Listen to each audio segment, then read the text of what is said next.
बता दें कि आप देख रहे हैं आर पब्लिक न्यूज चैनल देश की आवाज। आज अलीगढ़ में मानिक चौक में भक्ति का महासंगम, वृंदा किशोरी जी की कथा में उमड़ा श्रद्धा का सैलाब, निकली भोले बाबा की भव्य बारात।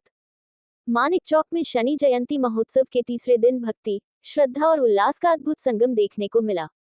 बाल व्यास श्री वृंदा किशोरी जी ने श्रीमद् भागवत कथा के माध्यम से भक्तों को भगवान नारायण की नाभि से ब्रह्मा जी की उत्पत्ति, उनकी तपस्या और सृष्टि रचना का भावपूर्ण वर्णन सुनाया। कथा के दौरान भक्त ध्रुव की अटूट श्रद्धा और कठिन साधना का प्रसंग सुनाते हुए बताया कि मात्र 5 वर्ष की आयु में ध्रुव ने भगवान के दर्शन कर वैकुंठ धाम प्राप्त किया। कथा में श्री कृष्ण और विदुर विदुरानी का प्रसंग सुनाते हुए व्यास जी ने कहा कि प्रभु धन दौलत नहीं, बल्कि सच्चे भाव के भूखे होते हैं। प्रेमवश भगवान श्री कृष्ण ने विदुरानी के घर केले के छिलकों का भी आनंद पूर्वक भोग लगाया। उन्होंने कहा कि जो भक्त सच्चे मन से प्रभु को भजता है, भगवान स्वयं उसके वश में हो जाते हैं।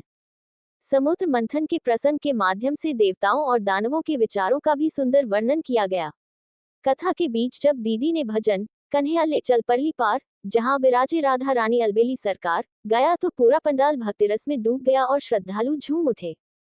इसी दौरान भोले बाबा की भव्य बारात भी धूमधाम से निकाली गई।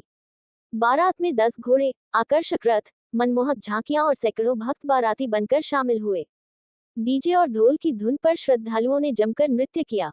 आज के मुख्य यजमान दीप आज शनि जयंती के उपलक्ष्य में मानिक चौक में तीसरे दिन की कथा का हमारी पूज्य वृंदा किशोरी जी ने अपने मुखार बिंद से रसापान कराया। आज तीसरे दिन विदुर विदुरानी का जो कृष्ण जी अपनी भक्ति, कृष्ण जी की जो भक्ति करती थी, उनके प्रेम में आकर, उनके घर में आकर केले के छिलके को अपनाया और भोग लगाया। केले की गिरी को गिरा दिया, क्योंकि भगवान प्रेम के भूखे हैं। और आज ब्रह्मा जी की उत्पत्ति दिखाई थी, नाभि से ब्रह्मा जी की उत्पत्ति हुई। और उसके अलावा आज शिव जी का विवाह, शिव जी की महिमा, शिव जी का गुणगान किया गया भजनों के माध्यम से। और आज बारात बड़े धूमधाम के साथ निकली गई, जिसमें उसमें नंदी बाबा पर सवार होकर भोले बाबा निकले थे। उसके बाद शादी भी होगी गौरा मैया के साथ, उनकी जयमाला भी पड़ेगी। और अपनी सनातन संस्कृति में मैं अपने यहाँ एक संदेश देना चाहती हूँ अलीगढ़ में, जो हमारी सनातन संस्कृति से जो आदमी बिछुड़ रहे हैं, जो परिवार बिछुड़ रहे हैं, उनको ऐसे भागवतों में आना चाहिए और अपने क्षेत्र वाइज, अपने मोहल्लों में कथा का आयोजन कराना चाहिए, जिससे बच्चों में इसके संस्कार पड़े। अब अधिक मास आने वाला है। अधिक मास इतना पवित्र है कि जिसमें गुणगान करना और भगवान का, प्रभु का नाम लेना बहुत ही करोड़ों गुना फल देता है। तो मैं सभी से आग्रह करूंगी कि अधिक मास में सभी लोग अपने अपने घरों में, अपने अपने क्षेत्रों में, अपने अपने मंदिरों में बच्चों को लेकर जाएं और अपनी सनातन संस्कृति के प्रति जागरूक करें बच्चों के लिए।